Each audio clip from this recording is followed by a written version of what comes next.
Say, for the sake of argument, you run a modestly successful YouTube channel, and given the current political reality, you're thinking of doing some videos on the alt-right. Let's say you've been trying to understand the alt-right for some time and would like to do a series that tackles the big questions. What are the rhetorical... Nein, Streams sind nicht generell montags. Nur gestern war ich extrem müde. Ich war wirklich einfach müde. Ich habe eigentlich den ganzen Nachmittag so immer so irgendwie gepennt, so immer mal genappt und so, und auch abends hatte ich keine Zeit. strategies the alt-right uses to legitimize itself and gain power. How do these strategies work? Why do they work? How do we keep from falling for them? And, importantly, how do we catch ourselves when we start using them too? You're thinking of calling this series the alt-right Playbook. Setting aside that any lefty who makes a YouTube series with alt-right in the title will see their life go to hell, there are 3 things you'd have to clarify from the get-go. First, what is the alt-right? For clarity's sake, you'd have to tell people that the alt-right is a pack of loosely aligned groups and individuals that have existed for quite a while at the peripheries of American conservatism, but have recently gained footholds in the Republican Party proper. The term alt-right implies more or less what you think it would, positioning themselves as the young, edgy nirvana to the antiquated motley crew of 70s and 80s conservatism. They seek to replace and critique the likes of Barry Goldwater and Ronald Reagan for being, let's not mince words here, not reactionary enough. Ja, klar. Ne? Denn, nicht vergessen, die CDU hat ja die Ehe für alle mitbewilligt. Und das ist ja quasi Verrat. Und die CDU hat ja auch, Merkel hat ja die Grenzen aufgemacht und gesagt, wir schaffen das. Das ist einfach nicht rechts genug. The alt-right, the people who adopt the label and those who just parrot their talking points, has high overlap with white supremacist think tank the National Policy Institute, Stormfront and the Ku Klux Klan, Breitbart News and various sections of 4chan, 8chan, and Reddit, sections of the asshole atheist community, anti-feminist YouTube, pickup artists and rape apologists, the not all men, all lives matter and Gamergate crowds, and basically anyone who uses the terms social justice warrior or virtue signaling unironically. Not everyone in these groups is in the alt-right, but the alt-right... Ich benutze das Wort Virtue Signaling. Unironisch. Right traffics at the intersection between... Aber erst seitdem Babsi mir das beigebracht hat. Vorher kannte ich das Wort nicht. Them. There's a wide range of differing and frankly incompatible ideas about government and the social order among these groups, but as it gains power, the alt-right is congealing into a somewhat cohesive ideology. And the reason they matter at this moment in history is that of all the people in the 2016 primaries, only one was the alt-right candidate. And while not everyone who voted for him is in the alt-right, they are his base, his most ardent supporters, and they carried him all the way to the White House. Next, you'd want to clarify why they're called the alt-right. Alt-right is a term coined by National Policy Institute president, avowed white nationalist, and professional speedbag Richard Spencer. The term is meant as a euphemism, a way of painting a happy face on racism. And that's not an opinion. One of the stated aims of Spencer's organization is the removal of non-whites from American society. And the purpose of rebranding white supremacy with a term like alt-right is so mainstream white people are not made to feel like racists when they vote for racist people with racist policies. So every time a journalist writes an article about the dapper fashions of the alt-right and doesn't title it Lipstick on a White Supremacist Pig, that journalist is being a coward and treating a hate group with kid gloves basically because the hate group asked them to. Ja. So, Das stimmt, ne? Und dieses sozusagen den Nazis ihre Worte auch noch abnehmen und reproduzieren, das ist tatsächlich ein Riesenproblem, ne? Das ist wirklich ein Riesenproblem. Es fängt schon damit an, dass irgendwie Anarchokapitalisten erstens sich so nennen können und das Anarcho für sich mitnehmen, aber auch libertär sein ist komplett bescheuert. Ne? Sie haben dieses Wort komplett auseinandergepflückt, das ergibt überhaupt keinen Sinn mehr jetzt. Und es geht immer so weiter. Ne? Auch damals schon immer mehr solcher Worte, die dann immer wieder weiter so, jetzt ist irgendwie Deportation, sagt man nicht, man sagt jetzt Remigration und so, das ist komplett bescheuert. Ne? Might want to clarify why you put that euphemism in the title of your videos. And, well, you'd have to explain that while the alt-right is racist, they're not only racist. They're also misogynist, anti-feminist, Islamophobic, xenophobic, homophobic, transphobic, classist, ableist, authoritarian, and fiercely anti-intellectual. So if you just did a find and replace of each instance of alt-right with white supremacist, you'd actually be leaving a lot out. That's not much of a defense for the term alt-right, it just paints a happy face on a bunch of horrible... Das ist jetzt sozusagen ein Video von Ami für Ami, aber natürlich gilt das sozusagen für unser Playbook auch. Wir sind halt bloß 10 Jahre behind. Ne? Und die ganze Marketingkampagne ist ja identisch mit der mit dem Marketing-Team der AfD. Ne? Die hängen ja, das ist ja quasi eins. Stuff, but it is useful to have a term that refers to the whole cluster. And you don't have the kind of internet pull where if you coined your own term, anyone would know what you're talking about. So you'll just have to promise not to use alt-right as a euphemism. When the alt-right is racist, you will have to call them racist. When the alt-right is homophobic, you'll have to call them homophobic. If you're stuck with their term, don't use it the way they want you to. Third, you'd have to cover how to engage with the alt-right, which is actually pretty straightforward.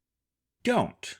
The reasoning there may not be immediately obvious, especially if you, say, once devoted an entire video to the importance of talking to anti-feminist hate mobs. So you'll have to explain. You have since then learned how such debates with the far right often go, thanks to conversations with people who have more lived experience than you. If some guy on Twitter shoots his mouth off about how, for instance, only precious snowflakes would care about how many black women are getting roles in Hollywood, maybe you push back on that. Maybe the conversation gets heated. Maybe you debunk his arguments, make your points, and he walks away in a huff. For you, the interaction is over. But for folks on the far right, it often isn't. The far right keeps mental lists of people who represent the things they're mad about. The symbol of the liberal media, the symbol of video game feminism, the symbol of trans activism. FYI, these are usually women and people of color. And these people aren't people to them. They're just icons for a thing. And the way they express anger about those things is to attack those people. So while you leave the argument and have a lie down, eat a sandwich, feel better, he maybe vents his frustration by hacking the email of whomever represents black women in Hollywood this week. This doesn't happen every time, or even most times, but it happens reliably enough that anytime you try and debate with a reactionary, you are gambling with someone else's safety. The purpose of debating these people is not to change their minds, but to stem the flow of lies and bad rhetoric. The alt-right is always recruiting, always trying to expand its audience. And there are ways to reach their intended audience without engaging them directly. It's not only safer, it's often more effective to cut out the middleman, speak past them, not to them. If your purpose is to actually change the mind of a reactionary, well, doing that right is tricky, and doing it wrong can have serious consequences. So until you know for sure how to change the mind of a reactionary without fucking somebody else's life up, do not engage. Once you've got those 3 bits cleared up, the rest of your announcement is just housekeeping. Because there are a whole lot of topics to discuss, you'll want to keep the videos short and to the point, and you'll have to alternate them with videos in your more usual wheelhouse, or else after a few months of nothing but this, videos would just be 5-minute blocks of sustained screaming. You'll try to release them in batches when the subjects interlock, but you'll also try not to make any promises about your schedule. And you'll have to clarify that anything you say, no matter how insightful or well-researched, is ultimately your opinion, and invite people to expand or push back on your ideas, provided they can do so civilly. And you'll have to be clear that if people are coming to you for solutions, you do not as of now have any. You're not at solutions yet. Maybe you will be by the end of this, but for now, all you know is, if you want to win, you have to understand why you've been losing. And if you want to defeat an enemy, you have to know how your enemy thinks. Then, all that's left to say is, welcome to the alt-right playbook.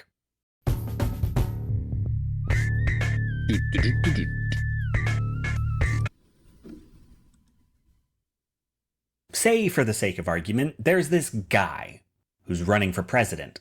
It's late in the campaign, and one of his chief liabilities as a candidate is that over a dozen women have reported that he sexually assaulted them, among them his ex-wife and a 13-year-old girl. His candidacy depends on convincing enough of the voting public that these accusations are false. But then, shortly before the election, audio leaks of this guy, backstage on TV and unaware his mic was on, not just admitting to, but bragging about kissing and groping women without their consent. So the first question is, how's he gonna spin that? And the answer comes in the form of an internet apology video where he begins with something like, I don't know, I never said I was a perfect person or claimed to be someone that I'm not. At which point you pause the video like, dude, yes you have. You have done literally both of those things. So you pop on over to Twitter and comment on how this guy's apology opens with two comically untrue statements. And like flies to manure, his supporters show up in your mentions. And they say, that audio is from years ago. What he means is he doesn't speak that way about women anymore. To which you point out, yes he does.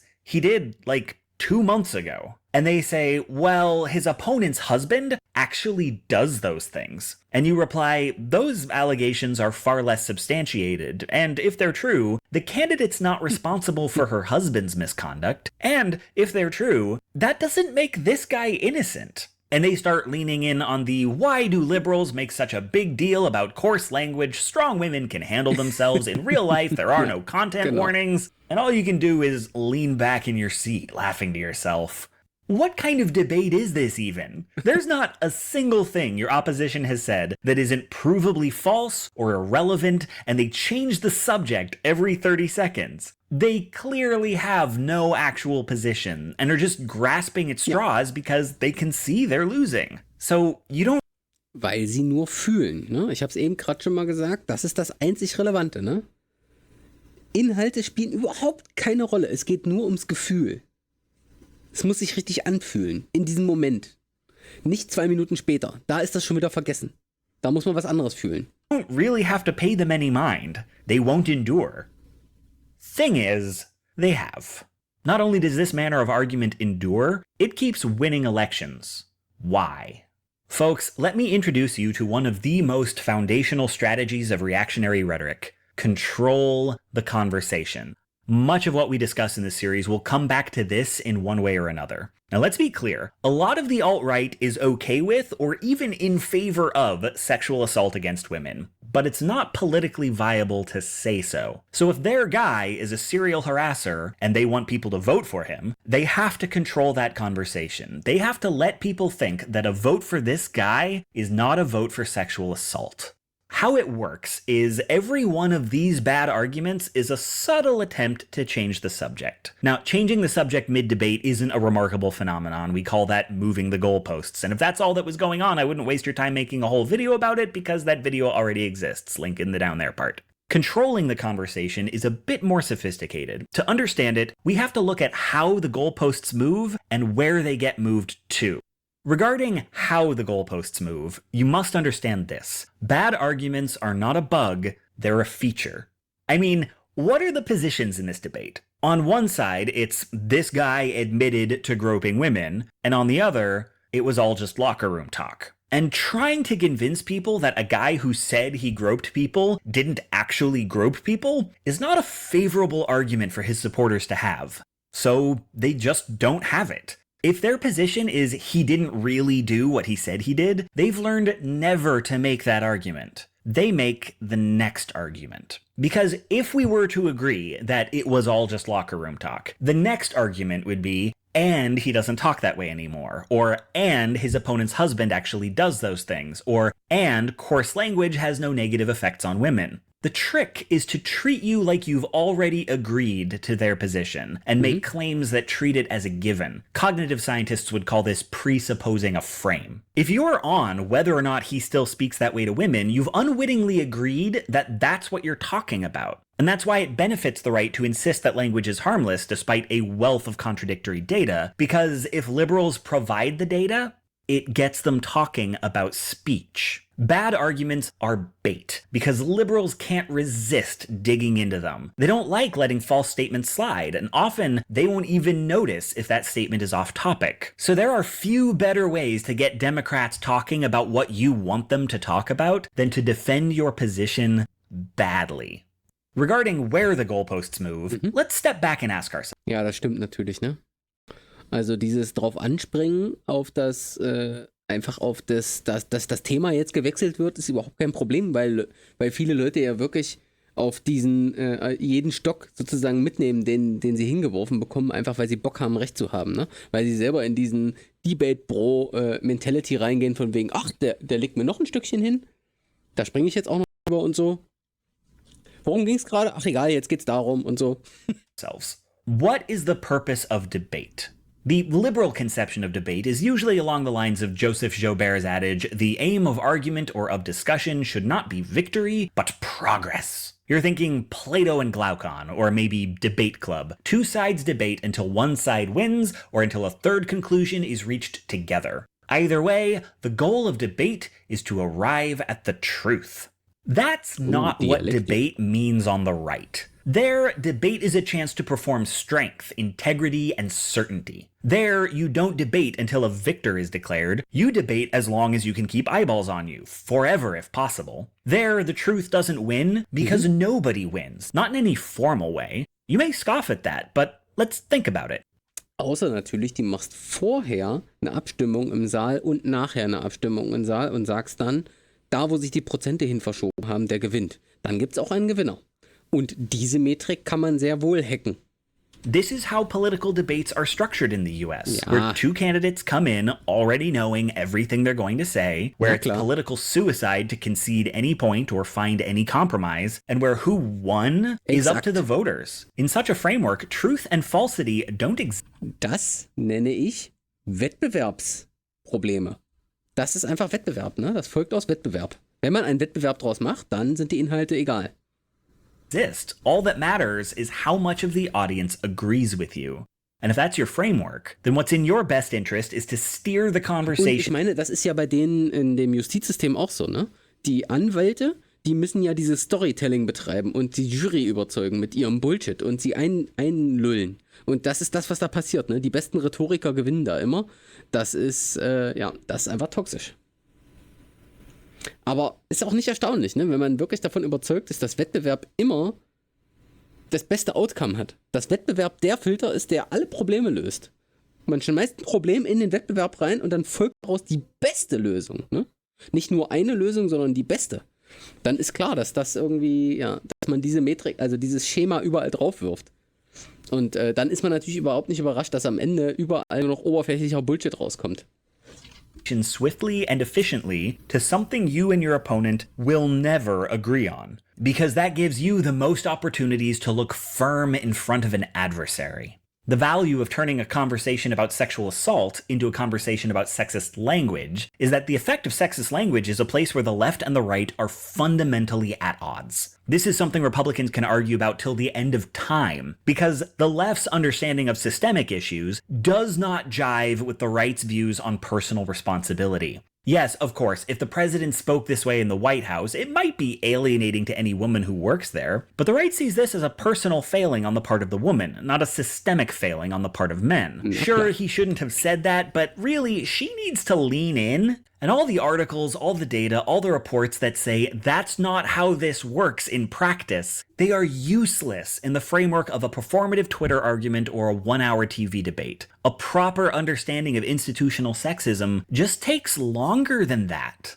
Now, I should stress, because it will be true for most of these videos, this isn't a master plan cooked up by some shadowy alt-right cabal. Most of the people who argue in this fashion, not all, but most, are simply doing what works without necessarily knowing why it works. It's picked up through observation or by trial and error. And it's not exclusive to the right. Everybody does this sometimes. It's just that the right has made it core to their entire platform. Anyway, why would anyone use this framework? Das liegt daran, dass es da ums Gewinnen geht, ums Beherrschen, um Machtausübung und Autoritätsargument.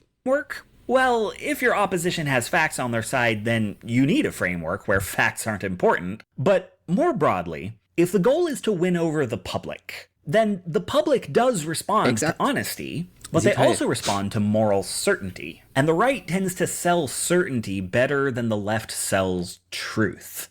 This is what they're good at. This suits their worldview. They speak of a universe where opposing sides never agree because agreement is impossible. And since agreement is impossible, you never have to compromise. And since politics isn't about compromise, it's just about outnumbering your competition by any means necessary and obstructing them at every turn when they outnumber you. There is comfort in the idea that people are just fundamentally different and that they owe each other nothing. And if victory is defined by holding your own, then the Democrats' desire for compromise is a weakness that can be exploited. Yes. On a gut level, the right knows what debate means on the left, knows that the left wants to meet in the middle. So all they have to do is bait the left into having a discussion on their terms, and then keep insisting that they should find common ground. You could work with us if you'd only try a little harder. Because the rules of that debate, where you concede points and look for compromise, in their world, make the left look weak. Mm-hmm. And as long as the right controls the terms of debate, conciliatory loses. That's how they control the conversation, move the entire debate to their framework using a bad argument as the worm on a hook. Now, understanding this, you may find yourself tempted to engage in that debate because, knowing the rules, you think you can dig in your heels, put on a better show, win over more of the audience. But the one piece of advice I have for Ja, also ich denke, Wahrheit. In Wahrheit war mein erstes 3-Minuten-Statement hat schon vollkommen ausgereicht. Inhaltlich habe ich in den ersten 3 Minuten es komplett hingesagt, was das Problem ist. Ich habe es komplett. Danach hatte sich alles erübrigt, aber das spielt halt, wie gesagt, überhaupt keine Rolle. Ne? Das spielt keine Rolle. For you is never take the bait. Don't let them turn you away from the real subject. This guy assaulted women, and that has nothing to do with speech. Theirs is not a game that can be won by progressives. Even if you ruined them for some ignorant comment on the First Amendment, you'd only be legitimizing their rules, and those rules do not lead to a functional society. They are based on the idea that differing types of people can't work together. So one just has to beat out all the others. You can't expect to run on those principles and not get flooded with Nazis, homophobes, and handsy rapists. So get it out of your head that you can win in a debate with the far right, that you can beat them at their own game. If you find yourself playing their game, you've already lost.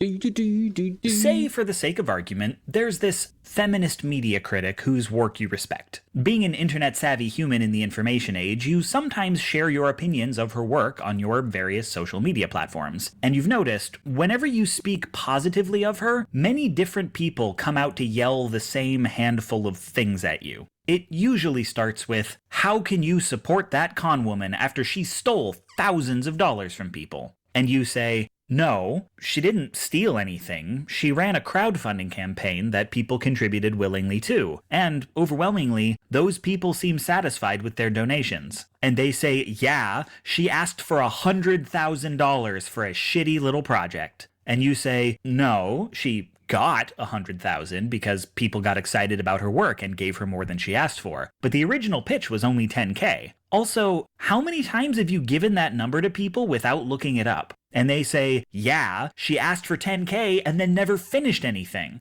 And you say, no, she finished the project earlier this year. Of course it took longer than it was originally pitched. You get 10 times what you ask for, and you're kind of obligated to make a bigger project, because if you didn't, that would be running away with 90 grand. Now, by this time, you've noticed your interlocutor's position has changed from she stole from people to she asked too much to begin with to she took too long to deliver, as though these are all the same argument. And you also notice the pattern of the conversation. He says something short, quippy, and wrong. You give a detailed correction. He says something else short, quippy, wrong, and only tangentially related to his last point, and the cycle repeats itself. This goes on and on. And it's not, you've noticed, just this discussion. You find this manner of argument often when you express left-of-center beliefs. You talk about the election, someone says you vote Democrat because you must have a conservative father you hate. You talk about polyamory, someone says if you have more than one female partner, you must be a sexist.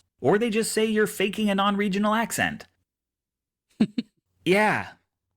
The running theme here is all these people who ostensibly want a frank exchange of ideas spend a lot more time making accusations than asking questions. Because why ask what you believe when they can tell you what you believe and make you correct them? And if you ever don't go to the trouble of correcting them, must be because they're right. Korrekt, das machen nicht nur Alt-Rights. Das machen Leute, die keine guten Argumente haben, aber irgendwas fühlen, ne? Ich denke, das ist eher generell so eine Strategie, die Leute vertreten, die fühlen und dann aber mit ihren Gefühlis irgendwie in Diskussionen reinkommen, in die sie gar nicht reinkommen wollten oder so, und dann können sie einfach nicht zugeben, dass sie fühlig sind, ne? Das ist das Problem. Einfach mal in Ruhe jetzt mal zugeben, dass man vielleicht gar nichts zu sagen hat, so. And you're not naive, you see what's going on here. This isn't about conversation. No, this is about boxes. When you say something cogent that they don't agree with, and they get the sinking feeling that you might start making sense, they need a reason not to listen to you. So they reach for a box to stick you in. Dishonest feminism, fake progressivism, daddy issue liberalism. No one in those boxes is worth listening to. Which means, as long as they've got you in one, they're not at risk of having their minds changed. This whole thing isn't even an argument with you. Not really. They're presenting themselves with arguments for why they don't have to listen to you. So your first reflex is to defy their expectations. Actually, my dad was a draft-dodging hippie who told me he loved me every day. And I never said what genders my partners are, but I promise they're all feminists. As for my accent, actually, I don't know what to do with the accent thing, but the point is, I refuse to fit in your box. And if they can't put you in one, if they can't dismiss you outright, they'll have to engage with your argument. But if you've spent any time arguing with angry dudes online, and it is mostly dudes, you know what I'm about to say. They don't. This accusatory, condescending attitude never falters, because a technique that has permeated anti-progressivism is to never play defense. Now don't get me wrong, what I said about the right fitting the left into simplified boxes as a way of preserving their own egos, I do think that's a thing, at least for many people much of the time. And I think the reassurance it brings is why the technique stays so popular. But that framing is about how individual people are feeling in isolated moments, and ja, also ohne Penis hat man keine Chance, wenn man mit Rechten redet. Das stimmt auf jeden Fall. Und natürlich ist das ein Skill-Issue. Denn ohne Penis kannst du ja nicht Penis-Only spielen. Und nur wenn man Penis-Only die Leute wegklatschen kann im Warcraft 3 oder so, dann hat man es auch richtig drauf. Leaves out the larger game that's being played, because there is a long-term strategic value to never playing defense, and it's less to do with arguments than with attitude. From your perspective, this debate Naja, es ist ein Tempo-Vorteil. Das ist der Grund. About the feminist is a joke. This guy doesn't know what he's talking about. He comes in hot without confirming any of his assumptions. The whole conversation is you repeatedly schooling an ignorant dipshit. But that's only if you're the fool who listens to what's actually being said. Never play defense is a strategy that looks past language to posture. The tone. Die reden ja nicht mit Rechten. Le Pen, Weidel und so, die quatschen nur das nach, was Rechte sagen.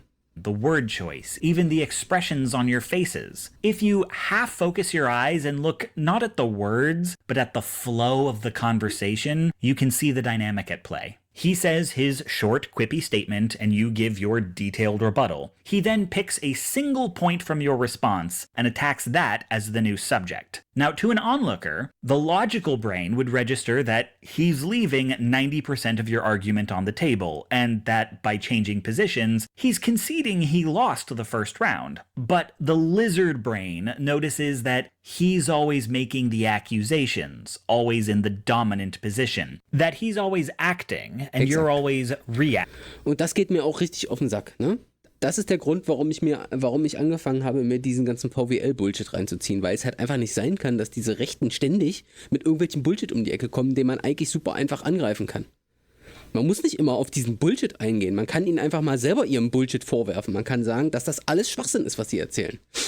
Acting. Regardless of what is said, he displays all the outward signs of winning. So on a purely emotional level, he leaves the impression of being right. And I have never had an argument look like this that wasn't in public. This is a technique that means speaking not so much to the other person as to the people watching. Liberals tend to operate as though voters are beings of pure reason and neglect that rational people still have emotions, and those emotions factor into what they believe. And that long after this... Und das ist das, was Maren Orner immer erzählt, ne? Leute, die sagen, ich bin komplett rational, das ist halt leider eine Illusion, ne? Argument is over when people only half remember what was said. What lingers on is what impressions. Rationalität existiert nur in einem abstrakten, spieltheoretischen Gebäude, will ich es mal nennen. Ne?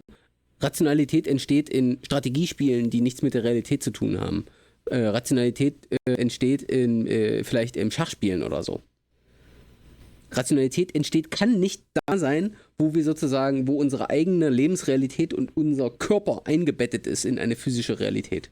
Ne? Wir können super rational sein, wenn wir uns über Science Fiction unterhalten oder irgendwelche fiktiven Sachen, die nicht existieren. Ne? Wir können uns nicht rational darüber unterhalten, was unsere Nachbarn angeht.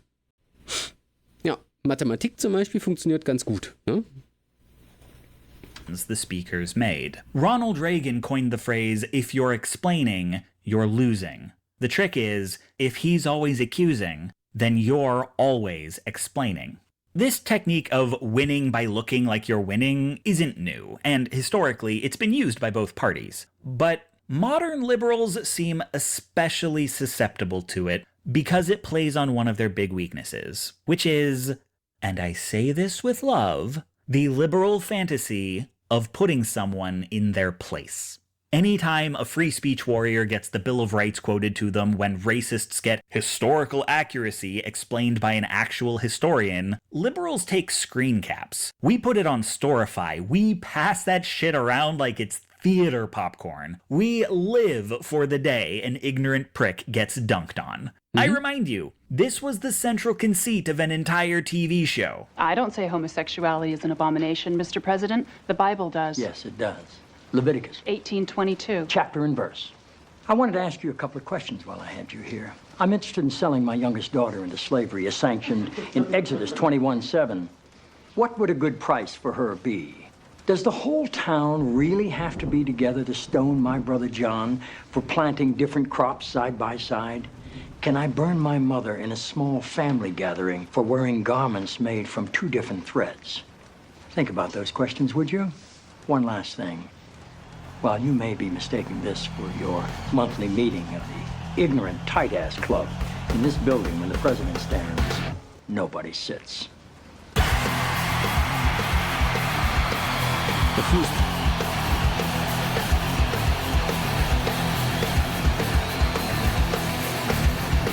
But let me ask you, in all these scenarios, who's doing all the explaining? The reason scenes like this are so satisfying is precisely because they activate the emotions. They present a world where giving a detailed explanation looks like winning, and where having one given to you looks like losing. Everyone wants to be Joseph Welch telling off McCarthy. At long last, have you left no sense of decency? But the right has learned that if you never look like you're losing, you can convince a lot of people that you're not. Exact. And if you keep your statements short and punchy, people will remember what you said better than they remember the long explanation for why it's untrue. If done correctly, you might even convince yourself that you know what you're talking about. Now, again, this is not exclusive to the right. This is how most teenagers argue, regardless of their politics, where it's less important to be right than it is to be better than someone. But mixed with control the conversation, see previous video, the right has a full-bodied cocktail for manipulating how the left argues. But where it gets dangerous is in how the alt-right has capitalized on this. Ja, und nochmal, weil wir uns alle in Wettbewerbe einbetten, unser ganzes Leben lang, weil sozusagen alles durch Wettbewerb aufgespannt wird, ist es sozusagen nicht die einzelne Person, die jetzt erfolgreich innerhalb dieses Systems überlebt und dann irgendwie ihre Gene weiterträgt oder so, sondern es ist einfach die Strategie, die Träger dieser Strategie, die sozusagen die Regeln des Systems weiter stabilisieren, weil sie, wenn sie oben auf diesen Pyramiden ankommen, denselben Bullshit wieder runtergeben und sagen ja, das ist doch eine gute Sache, mich hat es doch auch nicht geschadet, guck, wo es uns hingebracht hat, wir haben doch ein tolles System und so. Weil sie natürlich irgendwann ihren ganzen Bullshit selber glauben. Ist ja gut. Sie haben ja auch gewonnen. Das System bestätigt sie ja auch in dem, was sie tun.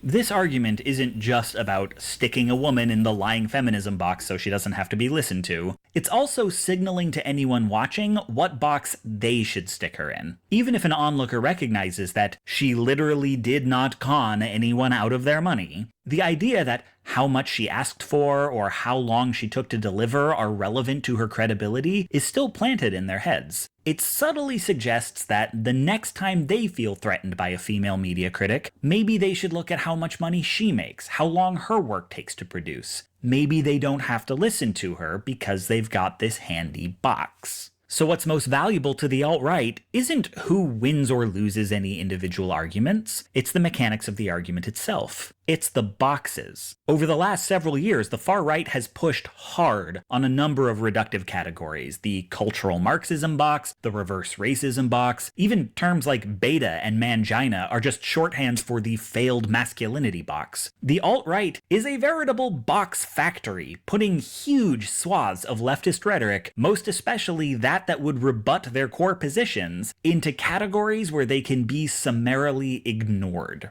And these myths have power if and only if they are immediately recognizable to a lot of people. And one function of this aggressive posturing is that they want to provoke an argument, to be so pompous that you are itching to publicly take this asshole down, which gives that asshole access to your followers. It's about them introducing a myth to your audience and reinforcing that myth for theirs. And that myth gets spread even when you feel like you're winning. And I can't tell you the best way to deal with this, but I do know one way, which is to keep control of your own story. When someone comes out the gate with accusations, it's a big red flag that they are not arguing in good faith, which means you are not required to argue with them. When someone says something untrue, you can just tell your audience what the truth is without acknowledging the lie or the one repeating it. A detailed explanation does land a lot better when it's not being contrasted with a soundbite. Decide for yourself how your audience gets acquainted with a popular fiction, and never be too proud to delete a comment. In this political climate, these debates have real impact on real people's lives. They are not, in fact, a game of football. So if someone tries to force you to play defense, you don't have to play. Ja, beziehungsweise könnte man auch versuchen, Alpha-Mail-mäßig dagegen zu drücken. Ne? Übrigens, es ist ja nicht Mangina, sondern Mangina. Also nicht wie Angina. Ja. So, jetzt aber erstmal pissen, Bier holen. Ihr wisst Bescheid. Ihr wisst Bescheid. So, die Mucke hat euch gefallen, deswegen geht's hier direkt so weiter.